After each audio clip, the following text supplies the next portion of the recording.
Hello, my Storytimers, and welcome back to Storytime with Sarah Ann. Are we ready for another story? Another adventure? Today, we're going to read Buttercup's Dancing Shoes. If you have a copy, go and grab it and we can read together. Have we got our listening ears ready? We do? Let's go. Buttercup's Dancing Shoes by Sam Walshaw. It was breakfast time in the garden, and the fairies were enjoying their favourite breakfast of crumpets and fresh honey. Suddenly, a letter came through the letterbox. Bluebell opened it. "Ooh!" she exclaimed. "We've all been invited to a barbecue on the beach." "That sounds like fun," squealed Buttercup. "Let's go."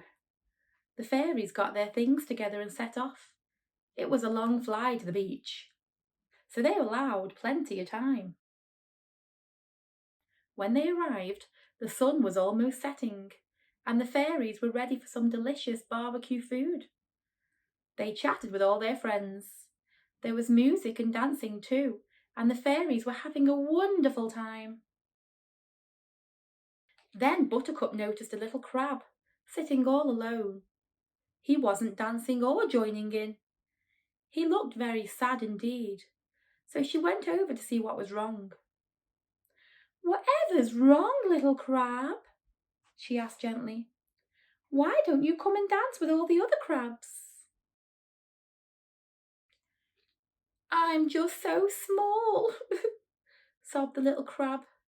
"I keep getting stood on, and anyway, I can't dance like the other crabs." "Oh dear," sympathised Buttercup. "There must be something I can do to help." "No, I don't think you can help me," whimpered the little crab in a tiny voice.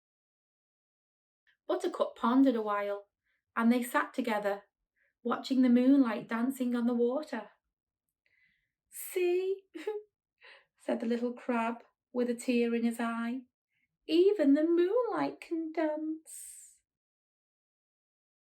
Suddenly Buttercup had a brilliant idea. "Don't you worry, little crab. I'm going to make you the best and brightest dancer on the beach," she vowed. "You'll see." The little crab broke into a watery smile. "Really?" he quivered. Buttercup flew over to Violet and Bluebell to tell them all about the poor little crab. "Oh no, how sad," said the others. "If you two will bring the little crab down to the water's edge, I have a surprise for him," bustled Buttercup. "Okay, but what is it?" asked Violet and Bluebell. "Just wait and see," she winked mysteriously. Buttercup flew far out over the sea. As the others watched, wondering what she was doing, Buttercup began to whisper her magic spell. "Twinkle, twinkle on the sea, make some dancing shoes for me. Make them small and make them bright, so Tiny Crab can dance all night." With a whoosh of a wand, the tiny dancing sparkles on the water began to rise. They surrounded Buttercup like a whirlwind. Then, as quick as a flash, they disappeared again. "What happened?" said the tiny crab sadly. "I don't think Buttercup's spell worked."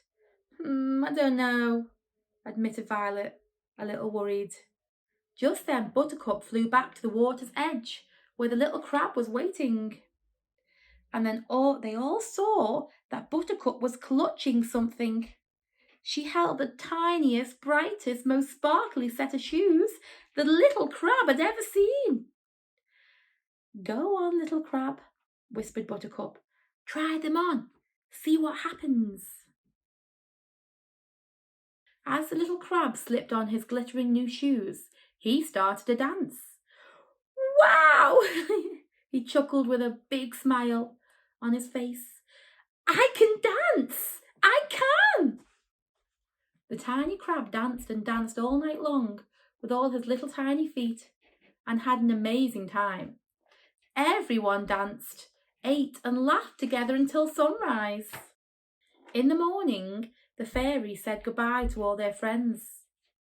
"Thank you, Buttercup," whispered the grateful little crab in Buttercup's ear. Then he handed each of the fairies a beautiful seashell. "If you put the shell up to your ear, you can hear the sea," he smiled. "When you hear it, you will always remember how happy you made this tiny little crab." The end. Oh, what a wonderful story that was. Oh, that was beautiful. I hope you all enjoyed it. Well, that's all we have time for today at Storytime with Sarah Ann. But if you'd like to hear more stories, please like my stories and subscribe to my channel. Goodbye for now.